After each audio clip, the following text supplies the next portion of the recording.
Thank you. Welcome to the first public meeting of the Board of Trustees for 2015. We'll hold off on doing the pledge until we begin our reorganization and regular meeting, which will be at 7:30 tonight if you're here with us live. We're having a brief work session to discuss some items that would be part of the reorganizational meeting. There are 3 items that I have on the agenda. They were not published, so I'll just read them off, but the trustees are aware of them. We're going to discuss moving forward or not, or how we might do it differently with Waterfront Vision Committee.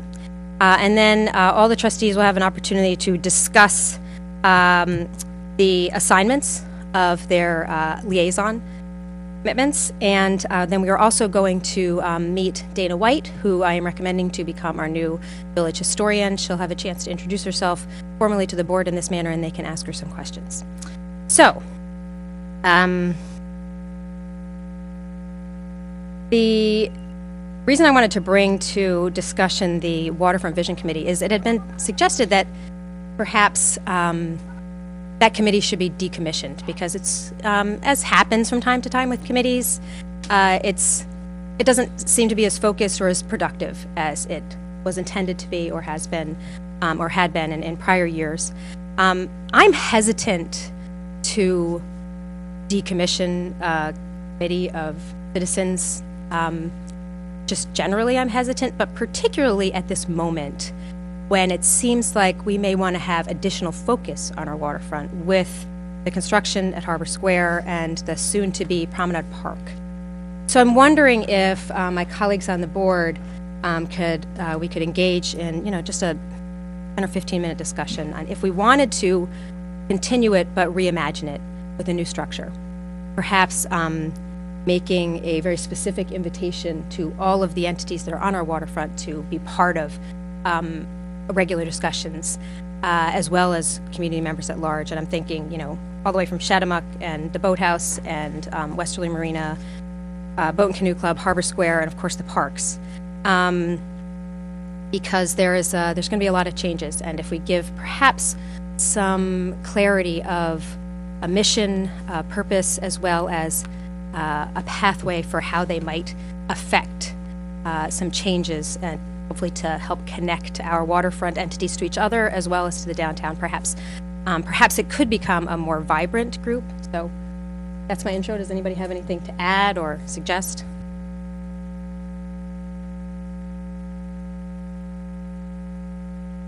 This one right now. You were the moderator.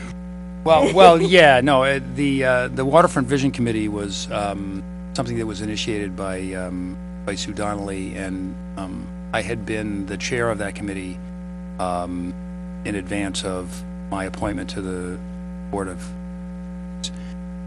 It was at my suggestion that we decommissioned the group just because I think a lot of the reasons that we put that group together had to do with what Sue felt and a lot of us felt was sort of a dearth of focus on activities around the waterfront and trying to integrate other groups.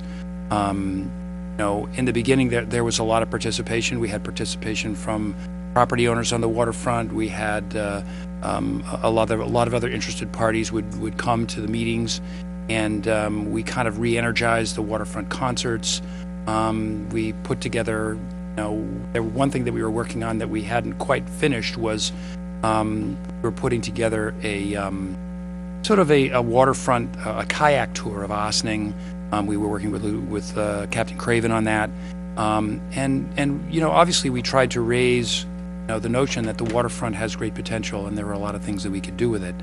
The committee hasn't met for some time, and kind of we sort of ran out of, maybe not so much ran out of things to do, but since it was a committee that was tasked with ideas, many of the committees that we have here are ones that are tasked with real things. In other words, we look at the EAC, okay, so they have to look at the waterfront, the RWRP, and they have to look at that, and so I think the notion that it's a committee that didn't have any tasks other than to develop its own ideas, I think was a good one, and I think we took advantage of that as a committee.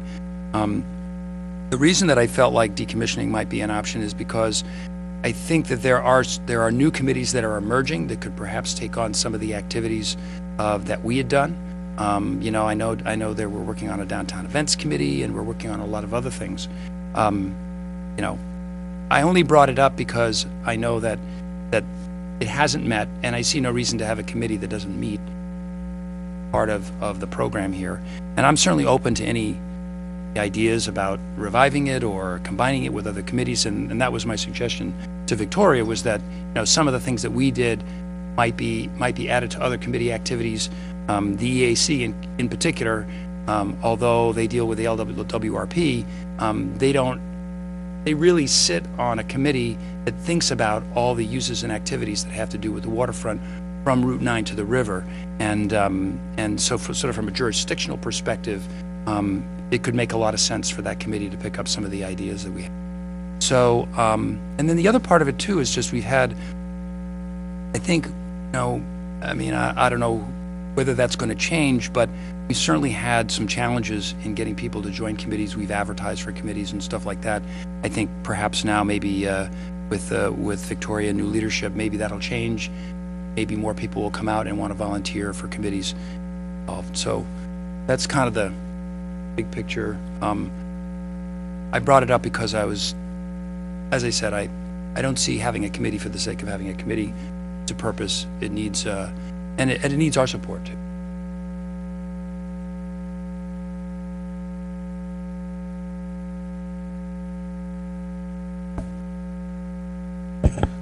I agree with John. One of the things that I was wondering is, have we reached out to them, to the members of this committee? Have they reached out to us at some point? I know the last time they did a presentation on last year. They did a presentation for us, and I thought they were coming back. I'm not sure what happened in the lapse, but briefly I had a conversation with Victoria. Well, in regards to that, and I think that's a great idea, just to combine, or maybe if the members of this committee are still interested in doing something within the village, just have them, other committees that are actually doing over relationship related to what they're doing. I think we can hold on into this. Was it maybe not to eliminate the committee yet? Because like have a lot of things going on in the waterfront.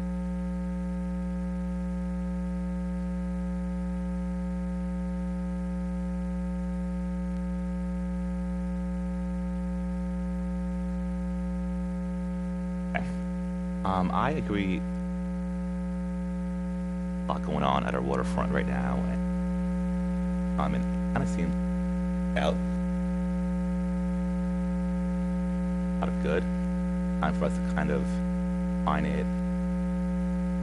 Purpose will be.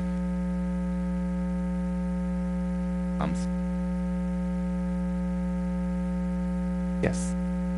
Yeah, I was just saying that. Oh, okay. I was just saying that. It seems that the committee kind of phased out, and it did a lot of good while it was in session, as you call it. But I think it's time for us to redefine it and advertise it and get some new people, a new blood, and how it goes. One of the things I think need to stakeholders who are the business people from Panama Yacht Club, Westerly.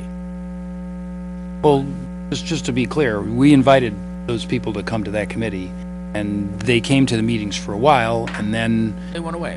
they went away. So, you know, I mean, Might be time to bring them back, that's all. well, but what I'm saying is, you know, we sent them invites of the meetings and all the ones that we had, and they chose not to come, and that's their business, you know. If they don't feel like that we're doing something relevant, I thought that we tried to understand the things that were important to them. They didn't seem to.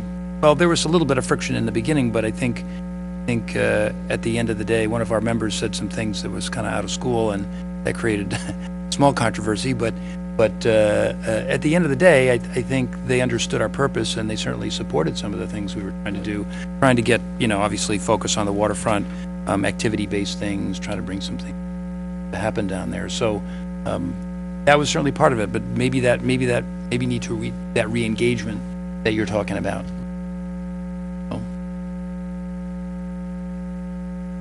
Why don't we transition into a discussion about the liaison positions in general, and perhaps in that discussion, one of us trustees may want to take on the role of exploring if we want to reinstate or reimagine, restructure a Waterfront Vision Committee that might have different goals than it had in its. You're signing up for that, Bob? Okay, great. Well, there we go. Moving right along then. We're going to talk about the liaison appointments. They're mayoral appointments, and you'll notice, watch very carefully, that the list of liaison committees is a little different than in years past.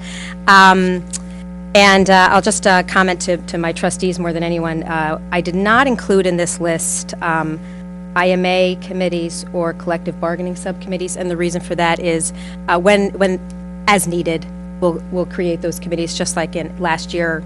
It made sense that John was the person representing the trustees, and when we reviewed the REC IMA, because he serves on the REC advisory board. So when there's a logical person to be part of that, then we'll just follow that course as we have in the past.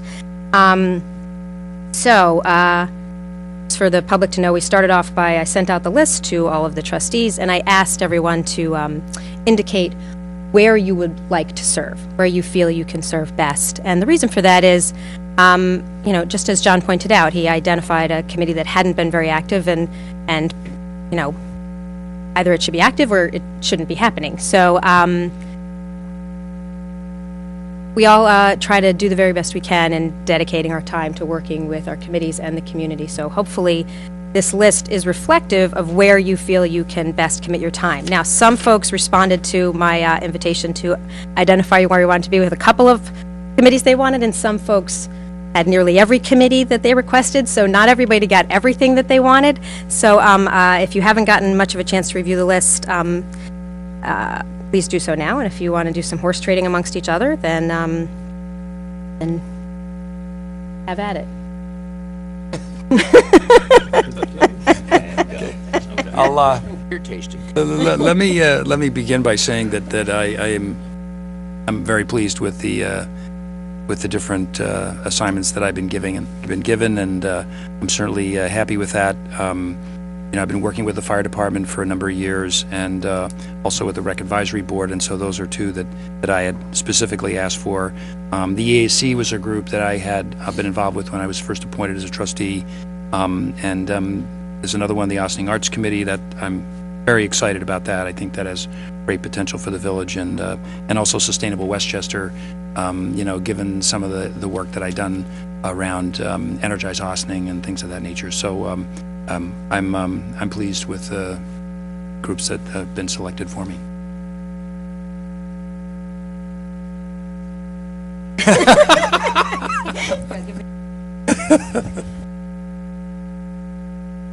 So, what about we switch IFCA half?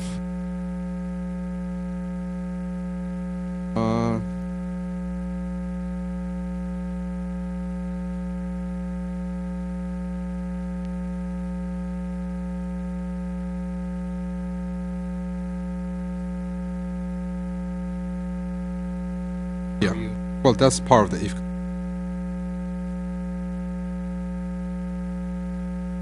I take a big one, you take a small. Wow, I think that's all open. I think that's really open to interpretation. But Just because the people in them might be tiny doesn't mean there isn't a lot happening. Yeah, right. Wow, that would be a yeah. Well, I like both. I mean, I like the school. I think because actually I talked to a couple of people and doing with the school, but also like IFCA.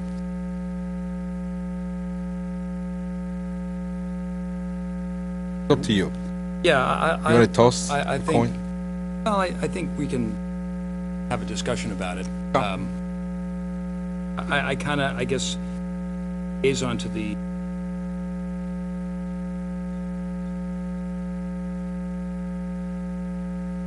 I would want to discuss and understand kind of the implications of that. So I'm not saying no, but I'm not saying yes. Fair enough.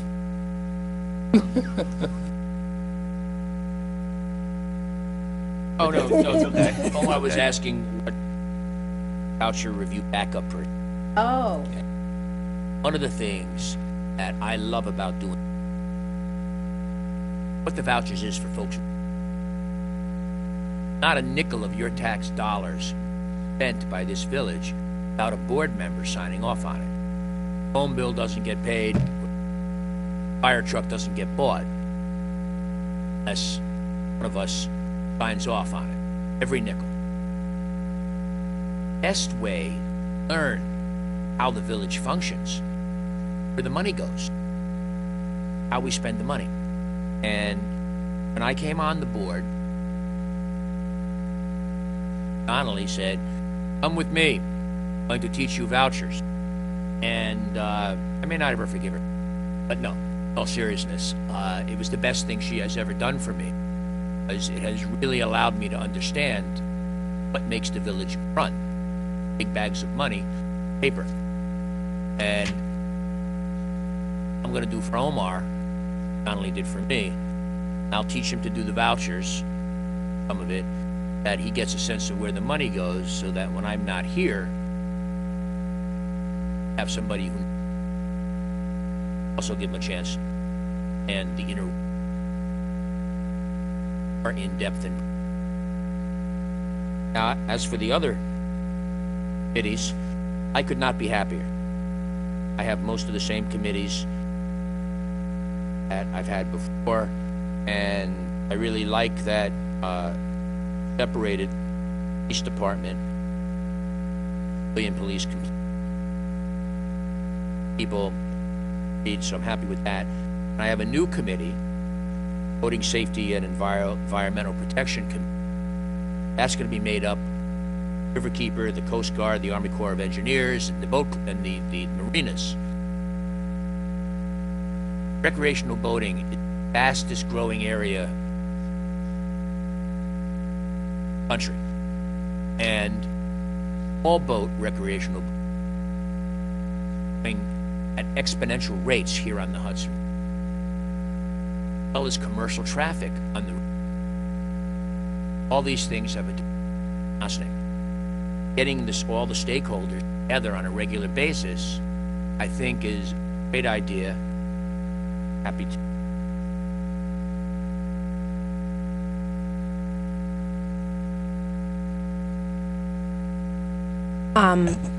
I don't have a strong feeling about the swap, but I'll say, Manny, that the reason why I suggested the Ossining School District was because parent, and John has been for many years, but he has graduated. Twice, yeah, 2 children. Which was the reason why I was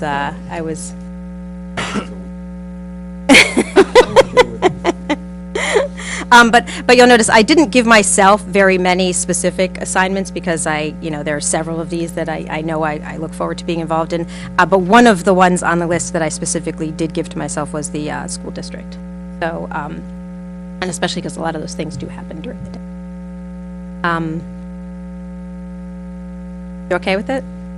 Still on IFCA though, huh?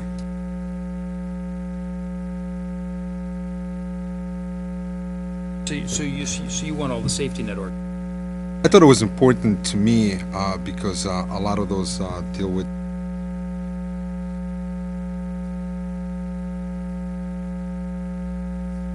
relevant to what actually I did.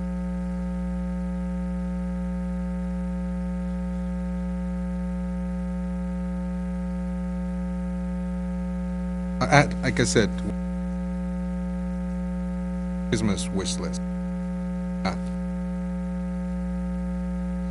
Well, Manny, if I'm happy to give you the.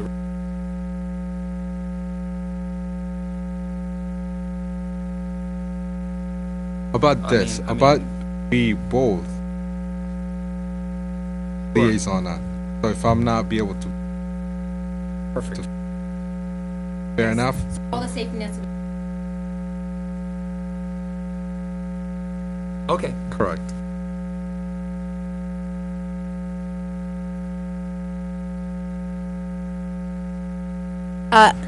Eric, would you mind grabbing a chair if they're not, are those chairs all linked together or are they freestanding? Oh, I was hoping we could get a chair so that Dana could come up because I'm going to speak with the board for a moment. Now let her stand up there. Yeah, she's going to have to do that. Oh, you have to be on a mic anyway. You have to be on a mic anyway. That's right. That's fine. Go ahead, Dana. All right. Yes, I know you have, but this is a very different forum tonight. So unless there was something else that we needed to discuss No, we're for good. liaison assignments, can you feel good about I've the been rest? finding it cold, Okay. so if I start hacking. So Dana, thank you for joining us tonight. You and I had a chance to talk yesterday morning about how you might envision your role as a village historian, and you provided me with some terrific publications that you helped to create that are reflective of your desire to bring to light so many terrific stories about Ossing's history. So I'll stop talking. I'll let you introduce yourself to the board, and if the trustees have any questions for you, then we'll proceed. My name is Dana White, and I've lived in Ossining since 1991. And I would say that village historian is a title I did not expect to be offered, but I am thrilled to accept it if you so choose to allow me to. I believe I'm qualified because I have a passion for Ossing's past combined with a storyteller's instincts. I believe history is a continuum, not a collection of arbitrary dates and events and Facebook posts, and that we can make history relevant to our community by connecting events and people from the past in both words and images to what's happening in the village today. This is something I do a lot as a journalist. In a beautiful case of serendipity, a story I wrote a year ago for Westchester Magazine is in the January issue.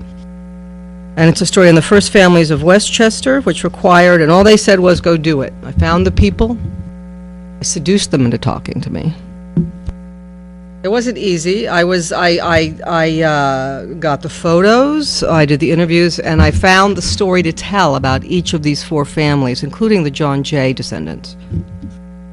I learned a lot about Westchester history, some of which I already knew. But the thing I do is I learn by doing. Now, I did ask them if I could do the Brandreth family, just so you know. I did push Ossining, Sing Sing as it was called then. And they said the Brandreths hadn't been here long enough. So that's, in case you're wondering why Ossining's not in it, that's why. Brandreth was an English emigre. They wanted people who came over, on the Mayflower, so. As a trustee at the Ossining Historical Society Museum for the past couple of years, I've contributed to the quarterly newsletter and volunteered at events. I organized with other members of the museum a highly successful house tour of Ellis Place, where I own an historic home. I also worked with what was then called Mayapack National Bank, I think there's called something else now, who was a big bicentennial sponsor, so I also worked with George Camp and the Bicentennial Committee. I will say that I was a conciliatory force in these efforts. I have a background of working with marketing people, public relations people, as a magazine editor for 25 years. I understand how to work with people with perhaps different goals to all achieve a great result. I also wrote articles for and assisted town historian Martha Masidi in editing the Bicentennial Journal. I know and am friends with many other people who are passionate about Ossining's history, and I will forge a coalition, if elected, of all of our dedicated history buffs who are excited to bring Ossining's past to life. And I would tell you that today I spoke with Deborah Van Steen, I spoke with Martha Masidi, and I spoke with John Wunderlich, and they are all supportive of my post. I believe that Ossining has a unique and compelling story to tell. The lower Hudson Valley has a rich heritage of storytelling, and not just Washington Irving, but of course he's a big part of it, and we can and will become part of that conversation. It's a project I've taken to heart because for the past several years I've been researching and writing an historic novel set in 19th century Sing Sing. Along the way I've learned a tremendous amount about our village, stories that are begging to be brought to light. It will be my goal to produce an original piece of reporting every quarter that illuminates some aspect of Ossing's history. The first one will be the story of the historic Smith Robinson House, one of our few remaining Sing Sing marble buildings, and the Printex factory, where one of the world's foremost textile designers, Vera Newman, lived and produced her famous scarves and other products. Since that site is obviously now slated for development and the Printex factory, I assume, will be torn down, it might be, but fortunately the Smith Robinson House preserved, restored as a clubhouse, which is a nice trend, as I was very interested in what happened with the Kane House with Avalon. I think it would be great for people to understand what was there before it's gone. And that Ossining was and will again be a center of commerce, cultural interest, and hopefully someday tourism. This and other information can be disseminated across traditional print and social media platforms. In closing, I'd just like to say that as a journalist, I approach history as a journalist. I approach it with a sense of inquiry, a sense of curiosity, a sense of humanity. We could say Sing Sing came to being in 1813, first incorporated village, We could say that it existed for all of a dozen years before the state came in and started building the prison. We could say that its history and the prison's history are inexorably tied. We can say that Ossining has the beautiful downtown it has because the merchants here were very prosperous because many of them did business with the prison. The state, you know, if you were on the right side of politics, be very generous. We can also say that our beautiful downtown exists because a lot of it was destroyed by fire, possibly from arson.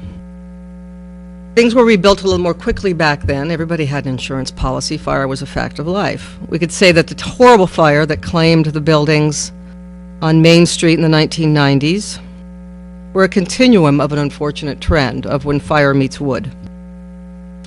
And that what's happened there with the rebuilding of the building there is also a part of a very long history of building bigger and hopefully better. And a reinvention of a village that has a very long and storied and in many ways not fully understood history. For example, we have the Leatherman. He's our dude. Okay?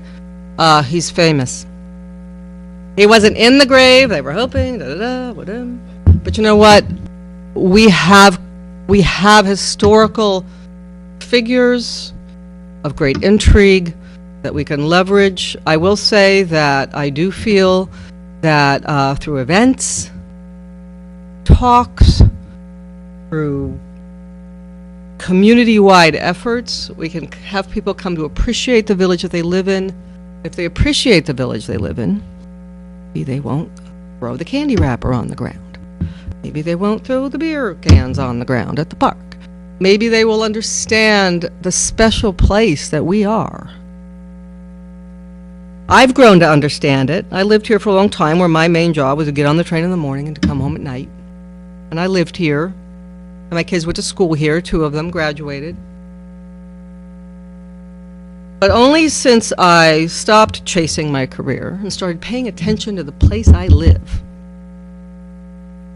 my local community, did I find this gem in the rough, this beautiful jewel waiting to be dusted off and cleaned.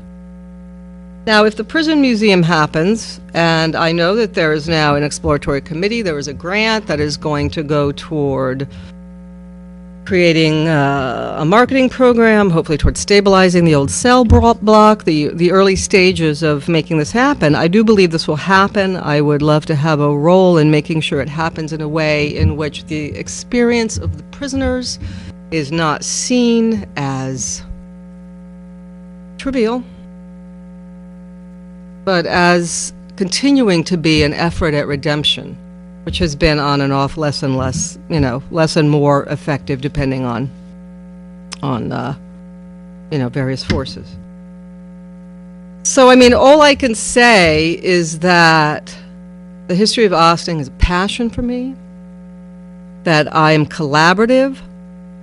I will work with the people that I know who are equally passionate about Ossining's history to create, I think, in whatever form it takes, what could become a real uniting force.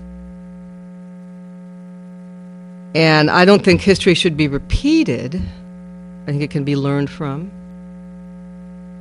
I don't, and I think it can also, history happens all the time. What I got up here 5 minutes ago is now history. History is always happening. I think we can make history in Ossining if we work together. It's not one person's vision. It's a group of people who really, really care about this. And it's time that we stop working at cross purposes and start working together.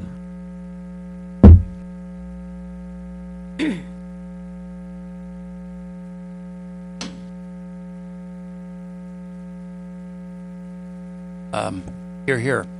That was excellent.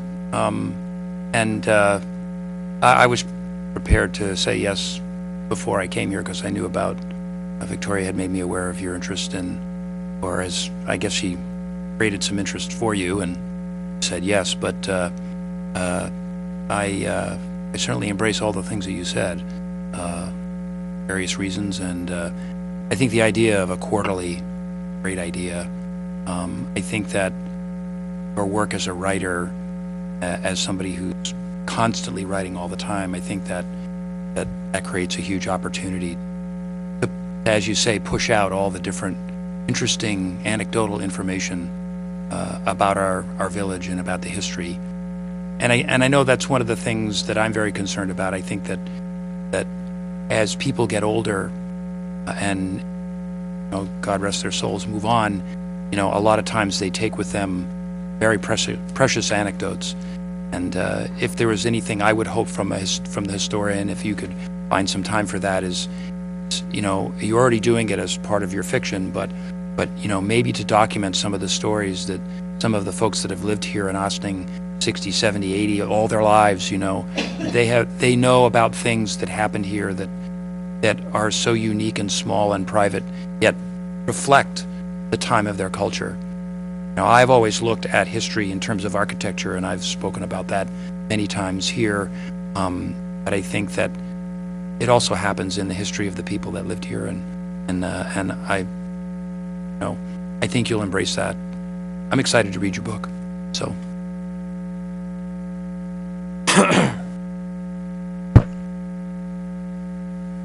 I've been in Ossining my entire life, and Dana and Miguel and Chief Burton,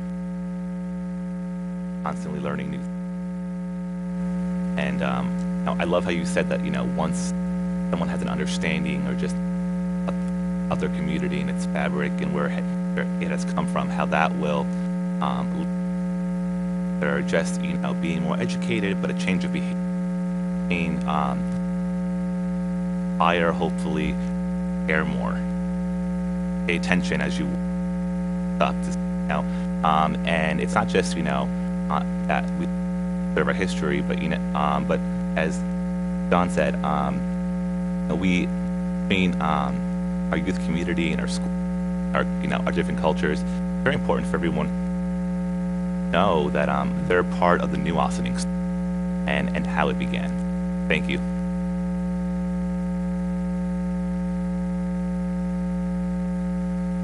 I think it's great to have you on board. Very clear from my interactions with you that anything you're passionate about, you're going to do a great job. Clearly have embraced this, and I think we're going to see great things. So welcome aboard.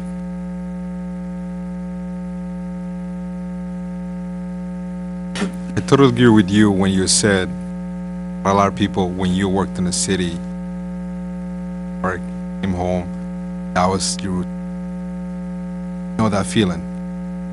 It has changed a couple years back. Before I got involved in trustee, I will look forward to see more of that. That, a lot of the people that they do the same thing that you and I did will understand what is Austining, what Austining is all about. So thank you.